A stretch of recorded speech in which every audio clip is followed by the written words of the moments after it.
Сәлеметсіздер ме, құрметті көрермендер. Өмірде адам екі нәрседен қателеспеу керек. Бірі жар таңдағанда, екіншісі мамандық таңдағанда. Жалпы мамандықтар әлемінде 40 мың мамандық бар екен. Дүние жүзі бойынша ерекше сұранысқа ие мамандықтар ақпараттық технологиялар, биотехнология, инженеринг мамандығы, медицина саласы, эколог, құрылысшы мамандығы. Осы сіздерде WhatsApp, Facebook, Instagram секілді әлеуметтік желілерді кім ойлап табады және оны қалай жасайды деген сұрақ туындаса, онда сіздің сұрағыңызға жауап беретін мен Абай атындағы нөмір 4-ші мектеп-лицейінің 9-шы Б сынып оқушысы Амантаева Ақерке.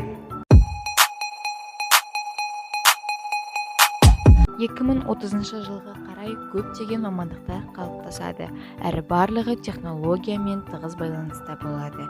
Сондықтан болашақ IT мамандарының қолында.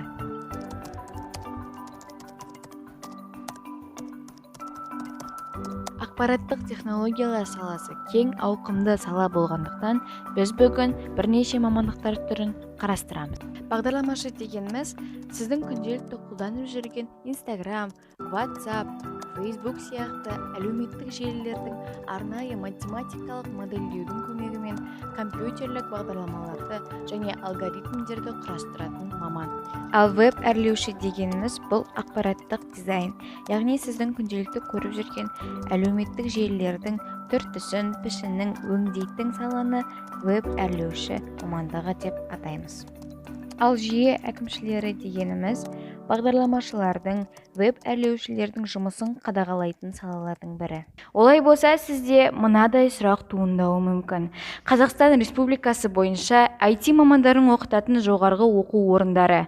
Грантқа шектік ұпай саны 100. Грант саны 4972.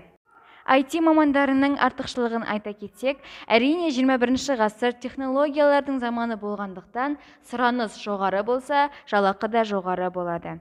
IT мамандарының жалақысы 150 мың теңгеден бастап 1 миллион теңге көлемінде екен. Екінші артықшылығы, сіз күнтізбеңізді өзіңіз құрасыз. Демек, бос уақытыңыз көп болады. Әрине, артықшылықтармен қатар кемшіліктері де болады.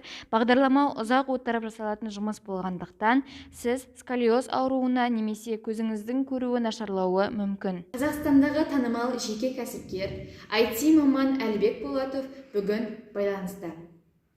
Сәлеметсіз бе, Әлібек Болатов?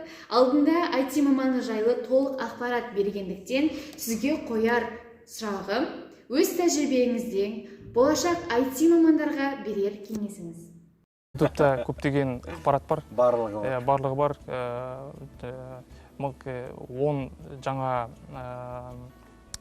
мамандық деп жазатын болса, көптеген ақпарат шығады. Соны көрсе болады. IT саласына қызығушылық болатын болса, сол сайттан бастап көп шығып, қандай салалар мықты екен деп, оның үстіне адамның өзінде, егер де логикасы мықты болатын болса, нақтылықты жақсы көретін болса, аналитиктік ақылды болса, IT саласына жақын деп ойлаймын. Жақсы, жауабыңызға рахмет. Болашақ IT мамандарына берген кеңестеріңіз өз пайдасын тигізеді деген ойдамын. Байланыста болған Әлібек Болатов. Осымен шағын ғана сұхбатымыз өз мәресіне жетті.